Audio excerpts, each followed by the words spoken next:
მოგესალმებით, ჩემო ძვირფასო მეგობრებო, მე მქვია ვიქტორია. კეთილი იყოს თქვენი მობრძანება აქ და დღეს მსურს შემოგთავაზოთ საჯარო გაშლა ძალიან საინტერესო თემაზე თუ რა არის თქვენი რეალური შიში. დღეს ჩვენ ჩავიხედებით თქვენს ქვეცნობიერში, თქვენს ბნელ მხარეში, რომელსაც შეიძლება თქვენ თავადაც კი უარყოფდეთ, ვერ იაზრებდეთ და დღევანდელი საჯარო გაშლა, რა თქმა უნდა, იქნება მაქსიმალურად თვით შემეცნებითი. ამიტომაც პირდაპირ ვიტყვი, ეს საჯარო გაშლა არ არის ყველასთვის, ეს საჯარო გაშლა არის მხოლოდ და მხოლოდ მათთვის, ვინც მზად არის შეისწავლოს საკუთარი თავი, განვითარდეს, წავიდეს წინ, ჩახედოს თვალებში საკუთარ შიშებს და მოდით დავიწყოთ საჯარო გაშლა. ქვებსაც გამოვიყენებთ აუცილებლად და მოდით ვნახოთ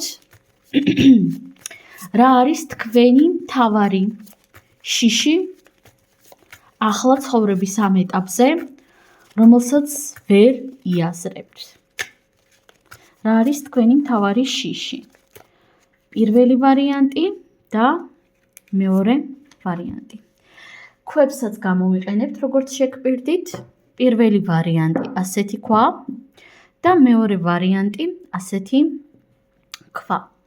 აირჩიეთ, რომელიც მეტად გიზიდავთ, ასევე პირადი კონსულტაციის მსურველებმა შეგიძლიათ მომწეროთ პირადში. შეგახსენებთ ასევე, რომ საჯარო გაშლები უფასო არის, ამიტომაც აუცილებლად უნდა მოიწონოთ ეს პოსტი.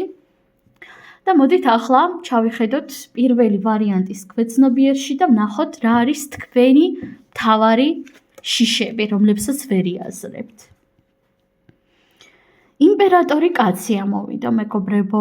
ეს არის შიში ან კონკრეტული მამაკაცისა თქვენს ირგვლივ, ეს შეიძლება იყოს, რა თქმა უნდა, ვიღაცისთვის მეუღლე, ვიღაცისთვის სხვა ოჯახის წევრი, მაგალითად თქვენი ან შვილი, ან ძმა უფროსი, ხო, ან მშობელი თუნდაც, მაგრამ უმეტესობასთან რეზონირდება როგორც არა შიში კონკრეტული მამაკაცისა, არამედ შიში საკუთარი ავტორიტეტის შელახვისა. ნახეთ, მოდით ვიქნები მაქსიმალურად პირდაპირი, ზოგადად, როდესაც ჩვენ კონკრეტული ადამიანი მაგალითად გვეზიზღება ან გვაღიზიანებს, ამ დროს ჩვენ საკუთარ თავს უნდა ვკითხოთ, რატომ მეზიზღება ეს პიროვნება, რატომ მაღიზიანებს. რა თქმა უნდა, ყველა იდეალურად ვერ შეგვეფერება, ხო? და როდესაც რაღაც აშკარა მიზეზი არ გვაქვს იმისათვის, რომ ადამიანი გძულდეს, არ მოგწონდეს, გვაღიზიანებდეს, აქ ჩვენ თავს უნდა დავუსვათ შეკითხვა, თუ რატომ? შესაძლოა ადამიანი რაღაც სუძ, რაღაც ნეგატიურს მართლაც რომ აკეთებს ჩვენთან მიმართებაში, მაგრამ ამას აკეთებს იმდენად ბრთხილად და იმდენად ბრჭყალებში აკურატულად, რომ შეუმჩნეველი არის, მაგრამ ჩვენი ქვეცნობიერი ამჩნევს. მაგრამ შესაძლოა ჩვენ თავად გვაღიზიანებდეს, არა ის რომ ადამიანი რაღაცას აკეთებს, არამედ ის მისი მხარე, ის მისი ფსიქოტიპი, რაც ჩვენ თავად გვაქვს. და ნახეთ, აქ როგორ რაღაცას ვხედავ კონკრეტულად ამ არკანისგან, ძალიან ბევრ თქვენგანთან რეზონირდება ისე, რომ კონკრეტული მამაკაცი გაღიზიანებთ, გეზიზღებათ რაღაც გარკვეული როგორც ხადი მიზეზების გამო, ასევე გეზიზღებათ იმის გამო, რომ ადამიანი ავლენს იმ თავის მხარეს, რომელსაც თქვენ ვერ ავლენთ საკუთარ თავში. და ეს მხარე ეხება რას? ეხება ავტორიტეტს, ეხება სტატუსს, მაგალითად ადამიანი არის ზედმეტად თავდაჯერებული რაღაც საკითხებში, ზედმეტად უყვარს ინიციატივების გამოჩენა, ზედმეტად უყვარს საკუთარ თავზე, როგორ გითხრათ, განაპასუხისმგებლობების აღება, არამედ უყვარს, როდესაც რაღაცას ხედავს და იღებს, არ უყვარს სხვისთვის რაღაცეების დათმობა. ხვდებით ხომ, რაცაც ვგულისხმობ და რა თქმა უნდა, კონკრეტულად ამ პიროვნებას თითქოს და შეიძლება ნეგატივში გადასდიოდეს ეს ყოველივე, მაგრამ თქვენშიც არის ეს მხარე. თითქოს თქვენ თავად ვერ აძლევთ საკუთარ თავს იმის უფლებას, რომ იყოთ უფრო თავდაჯერებული, უფრო ეშხიანი. თქვენ თავად ვერ აძლევთ საკუთარ თავს იმის უფლებას, რომ მეტი თავდაჯერებულობა გამოიჩინოთ, მეტი სადღაც დომინანტობაც კი გამოიჩინოთ საკუთარ რეალობაზე. გაქვთ რაღაც შიში იმისა, რომ თქვენი ავტორიტეტი, თქვენი სტატუსი, თქვენი რეპუტაცია შეიძლება გაფუჭდეს. დავამატოთ არკანები და ვნახოთ აბა კიდევ. არკანის შეყვარებულები, არკანი ხმლების 4-იანი, არკანი კვერთხების ტუზი. აი ნახეთ, საკუთარი თავის გამოვლენის შიში გაქვთ. თქვენ პირდაპირ ვიტყვი, არ გაქვთ საკუთარი თავის მიმართ საკმარისი სიყვარული, საკმარისი პატივისცემა, რამდენიც უნდა გქონდეთ, მაგრამ თქვენ ამ პატივისცემასა და სიყვარულს ხედავთ კონკრეტულ პიროვნებაში, კონკრეტულ მამაკაცში, რომლის მიმართაც გაქვთ რაღაც თითქოს შიშიც, შურიც, რაღაც ბრაზიც. აქ ჩვენ არ გვაქვს საუბარი იმაზე, ეს ადამიანი რამდენად სწორი არის, რამდენად არასწორი, რამდენად ეგოცენტრული თვისებები აქვს, რამდენად არაეგოცენტრული. მაგრამ ნახეთ, ნებისმიერ შემთხვევაში ეგო და საკუთარი თავის მიმართ სიყვარული, რა თქმა უნდა, განსხვავდება ერთმანეთისგან. და ეს ორი რამ ერთმანეთში არავითარ შემთხვევაში არ უნდა აგვერიოს. თქვენ კი ხედავთ კონკრეტული ადამიანის ეგოს გამოვლინებას, და არა სიყვარულის გამოვლინებას საკუთარი თავის მიმართ. მაგრამ თქვენ გინდათ, რომ გიყვარდეთ საკუთარი თავი, უბრალოდ ამას ბოლომდე ვერ იაზრებთ. ამას ბოლომდე ვერ აღიარებთ საკუთარ თავთან. და პირველი ვარიანტი თქვენთვის აქ რჩევა იქნება ასეთი, რომ უბრალოდ გამოავლინოთ, გამოხატოთ საკუთარი თავი ისეთად, როგორიც ხართ. ნუ შეუშინდებით კრიტიკას, ნუ შეუშინდებით ადამიანებს, იმიტომ რომ ადამიანები მუდმივად ლაპარაკობენ, ტრენდები, ეგრეთ წოდებული ტრენდები მუდმივად ცვლილებებში არის, სამყარო მუდმივად იცვლება და ერთადერთი რაც ამ სამყაროში ხდება უცვლელი, ეს არის მუდმივი ცვლილებები თავად. ამიტომაც აზრი არ აქვს არანაირ შიშებს. დროა თქვენ თავად გამოავლინოთ საკუთარი თავდაჯერებულობა, საკუთარი ეშხი, საკუთარი ქარისმა, სიყვარული და ზრუნვა საკუთარი თავის მიმართ და არა სხვების მიმართ. და ნახეთ, ნუ შეხედავთ სხვა ადამიანებს. იმიტომ რომ ყველას თავისი გზა აქვს, ყველას თავისი გამოვლინება აქვს. თქვენ არასდროს არ იცით ადამიანი რეალურად ავლენს საკუთარ ეგოს თუ რეალურ სიყვარულს, მაგრამ თქვენ უნდა ისწავლოთ საკუთარი თავის მიმართ სიყვარული და მეტი თავდაჯერებულობა. როგორ? ალბათ გაგიჩნდებათ ლოგიკური შეკითხვა. ამაშიც ყველას თავისი გზა აქვს, მაგრამ ყველაზე მარტივი რაც კი შემიძლია გირჩიოთ ახლა პირველი ვარიანტი. ეს არის ცოტა აბსტრაქტული რეკომენდაცია, მაგრამ უბრალოდ აკეთეთ ის, რისი გაკეთებაც გინდათ. დიახ, შვერს ერთდროულად ძალიან მარტივად, მაგრამ ერთდროულად ძალიან რთულად, უბრალოდ, მაგრამ უბრალოდ უნდა აკეთოთ. მიუხედავად კრიტიკისა, მიუხედავად შიშებისა, მიუხედავად შფოთვებისა. სულ ეს არის პირველი ვარიანტი, ძალიან საინტერესო იყო. საკუთარი თავის კი დავინახე რაღაც გარკვეულ მომენტებში და გადავიდეთ ახლა ჩვენ მეორე ვარიანტზე. თასების პაჟი ამოვიდა აქ. ნუ აქ იცით როგორ რაღაცას ვხედავ. პირველ რიგში თითქოს თქვენ ხართ ის პიროვნება, რომლის ინტერესებიც ძალიან მარტივად გადადის, ანუ ერთი ინტერესიდან მეორე ინტერესზე ძალიან მარტივად გადადის ხოლმე თქვენი ყურადღება. ეს ეხება როგორც ადამიანებს, ასევე რაღაც გარკვეულ ჰობიებს, ინტერესებს და ასე შემდეგ. და პლუს ამასთან ერთად მეორე ვარიანტი აქ ვხედავ იმასაც, რომ თქვენზე ზედმეტად მარტივად მოქმედებს ადამიანების სიტყვები. ანუ როდესაც დავუშვათ თქვენ კონკრეტული ადამიანი ან შეგაქებთ, ან რაღაც ტკბილ სიტყვებს იტყვის თქვენთან მიმართებაში, თქვენზე ეს მოქმედებს ზედმეტად სენსიტიურად და ზედმეტად მარტივად.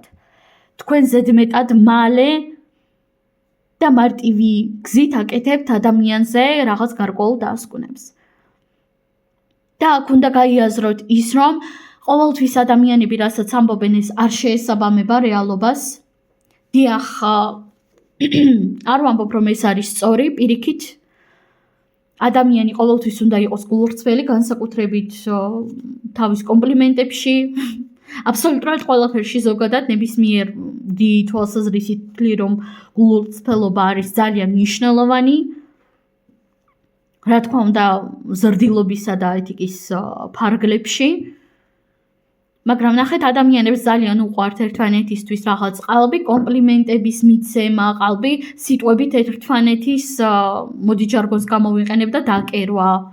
განსაკუთრებით მამაკაცებს ახასიათებთ ეს. ბუდიშით მამაკაცებო, თქვენს წინააღმდეგ არაფერი არ მაქვს. უბრალოდ ხშირ შემთხვევაში მამაკაცები სიტყვებით ცდილობენ ქალის ყურადღების მოპყრობას, რომ მე აი შენთვის ამას ვიზამ, იმას ვიზამ. და თითქოს თქვენ ზედმეტად მარტივად გჯერათ ხოლმე ასეთი სიტყვების და თქვენ ერთის მხრივ ამას იაზრებთ და ამის ძალიან გეშინიათ, მაგრამ მეორეს მხრივ ძალიან ელოდებით ხოლმე ასეთ სიტყვებს. დავამატოთ არკანები და ვნახოთ. მეორე ვარიანტის ყველაზე დიდი ქვეცნობიერული შიშები. ახლა რა თქმა უნდა ცხოვრების ამ ეტაპზე. კვერთხების 7-იანი. ხმლების 10-იანი. მეგობრებო, თქვენ რატომღაც ისეთი წარმოდგენა გაქვთ რეალობაზე, თითქოს მთელი სამყარო და აბსოლუტურად ყველა ადამიანი არის თქვენს წინააღმდეგ. თქვენ რატომღაც ყოველთვის ეძებთ ქვეტექსტებს ადამიანების ქმედებებში. და იცით, მე თქვენ ძალიან კარგად მესმის მართლა, მშვენივრად მესმის, რომ ძალიან ბევრი ტრავმა გაქვთ დარჩენილი ადამიანებისგან, ძალიან ბევრი ორპირობა, ძალიან ბევრი სიყალბე გაქვთ გადატანილი, გაქვთ შერყეული მაქსიმალურად ნდობა, ნდობის კუთხით ფსიქიკა და ფსიქოემოციონალური ფონი, აღარ იცით, ვის შეიძლება ენდოთ და ვის არა, მაგრამ ნახეთ, თქვენს წარსულს არ უნდა მისცეთ იმის უფლება, რომ თქვენს რეალობაზე მოახდინოს რაღაც ნეგატიური ზეგავლენა. პირიქით წარსულიდან უნდა ისწავლოთ სწორი დასკვნების გაკეთება. არა, მე იმას არ ვამბობ, რომ უნდა ენდოთ ბრმად ადამიანებს. რა თქმა უნდა, არა. უბრალოდ ერთადერთი იმას ვიტყვი, რომ ადამიანების სიტყვებს არ უნდა ენდოთ, უნდა ენდოთ მხოლოდ და მხოლოდ ადამიანების ქმედებებს, იმიტომ რომ სიტყვიერად გავიმეორებ ყველას ნებისმიერი ლამაზი პოემების დაწერა შეგვიძლია ერთმანეთისთვის, ხო? და ნახეთ, თქვენ ზედმეტად ბრძოლობთ, ზედმეტად იბრძვით. და თქვენი მთავარი პრობლემა და თქვენი მთავარი შიში მდგომარეობს იმაში, რომ თქვენ მუდმივად გაქვთ უკვე ეს პროგრამად საკუთარ თავში შექმნილი, რომ ყველა ჩემს წინააღმდეგ არის, ყველას უნდა ჩემთვის ცუდი, ყველა მიპირებს რაღაც ცუდს, ყველა მიპირებს რაღაც ნეგატიურს, ყველას ვძულვარ, ყველა ყალბია, ყველა ცუდია, ყველა ბოროტია და ასე შემდეგ. მე ერთადერთი ვარ, ყველა მებრძვის და ამიტომაც მე უნდა ვიბრძოლო. მე უნდა ვებრძოლო ყველას, მე უნდა შევეწინააღმდეგო ყველას, იმიტომ რომ ყველა მე თავს მესხმის. მაგრამ იცით, ეს არის ზედმეტად რადიკალური პოზიცია. რა თქმა უნდა, თქვენი პირადი სივრცე უნდა დაიცვათ, მაგრამ იცით, ყველაფერი ისე რადიკალურად და ისე დრამატულად, ისე ნეგატიურად არ არის, როგორც თქვენ გგონიათ პირდაპირ გეუბნებით. ყველაფერი ბევრად უფრო კარგად არის, ვიდრე თქვენ ფიქრობთ და ცხადია, ეს იმას ანიშნავს ავტომატურად, რომ უნდა ენდოთ ყველას და ასე შემდეგ, ხო? რა თქმა უნდა, არა, უბრალოდ უყურებთ ამ საკითხს ასე რადიკალურად. აშინებთ საკუთარ თავს იმით, რომ ვაიმე ის არ მოხდეს, ეს არ მოხდეს, რამე ცუდი არ დამიშაონ. თქვენი მთავარი პრობლემა არის იმაში, რომ თქვენ იბრძვით იმის მაგივრად, რომ მიიღოთ. თქვენ არ გჭირდებათ ბრძოლო, მეორე ვარიანტი. თქვენ გჭირდებათ ის, რომ მიიღოთ ეს რეალობა, მიიღოთ საკუთარი თავი და იყოთ უფრო მეტად დაკვირვებული და დამიჯერეთ ეს საკმარისი იქნება იმისათვის, რომ საკუთარი თავი დაიზღვიოთ ნეგატიური სიტუაციებისგან. ზოგადად არავინ არ ვართ ნეგატივისგან დაზღვეული, ხო? ბოლომდე 100%-ით, მაგრამ თქვენ რომ დაიზღვიოთ საკუთარი თავი, საკმარისი არის იყოთ უბრალოდ მეტად დაკვირვებული და შეაფასოთ ადამიანები არა მათი სიტყვებით, არამედ მათი ქმედებებით თქვენთან მიმართებაში. ებრძვით სხვებს. ებრძვით მეგობრებო, ებრძვით ნურთ სხვებს და ნურთ საკუთარ თავს. უბრალოდ მიიღეთ და დააკვირდით. იცხოვრეთ არა იმისათვის, რომ სხვებთან მოაგვაროთ ურთიერთობები და სხვებთან დაალაგოთ კომუნიკაციები, არამედ იცხოვრეთ საკუთარი თავისთვის. შევამინდე თქვენთვის ამოვიღო პენტაკლების პაჟი. კი ბატონო, გავიმეორებ, თქვენთვის უნდა იცხოვროთ მეორე ვარიანტი, თქვენ კი მუდმივად ცხოვრობთ იმისათვის, რომ სხვას ან შეებრძოლოთ, ან სხვას რაღაც დაუმტკიცოთ, რომ თქვენ ეს შეგიძლიათ, ან ის შეგიძლიათ. თქვენ ცხოვრობთ თითქოს იმისათვის, რომ არა უბრალოდ დაუმტკიცოთ მუდმივად სხვებს, არამედ შეებრძოლოთ, რომ როგორც იქნა იპოვოთ რაღაც ან ურთიერთობები, ან არ ვიცი, კონკრეტული ადამიანები, მაგრამ დროა იცხოვროთ საკუთარი თავისთვის და არა სხვებისთვის. დააკვირდით და ყურადღება მიაქციეთ თქვენს ფინანსურ მატერიალურ მდგომარეობას, თქვენს ჯანმრთელობას. კიდევ ერთი პაჟი ამოვიდა, კვერთხების პაჟი. გაუშვით ეს ენერგია, რომელსაც უშვებთ სხვებში, საკუთარ თავში და საკუთარ თვითგანვითარებაში. თქვენი ენერგია, თქვენი ყურადღება კი არის ენერგია, იმიტომ რომ ყველაფერი ენერგიაა, მეგობრებო. მუდმივად მიდის ბრძოლებში, მუდმივად მიდის სხვისთვის რაღაცის დამტკიცებაში და მუდმივად მიდის იმაში, რომ თქვენ მოახდინოთ რაღაც შთაბეჭდილებები სხვებზე, შეებრძოლოთ მათ, გასცეთ საკადრისი პასუხები, დაუმტკიცოთ ვიღაცას რაღაც. მაგრამ ეს ენერგია უნდა მიმართოთ საკუთარ თავში და თვითგანვითარებაში და დამიჯერეთ თქვენთვის შესაფერისი ადამიანები აუცილებლად თავადვე წამოვლენ თქვენკენ. დამიჯერეთ. სულ ეს არის, მეგობრებო, ყველას უღრმესი მადლობა. აუცილებლად დამიწერეთ კომენტარებში თქვენი აზრი, როგორი მოქმედა ამ საჯარო გაშლამ თქვენზე. ვიცი, რომ ძალიან ბევრი არასასიამოვნო ინფორმაციები იყო, მაგრამ საჭირო. მე კი ამაზე დაგემშვიდობებით, ნახვამდის და წარმატებები.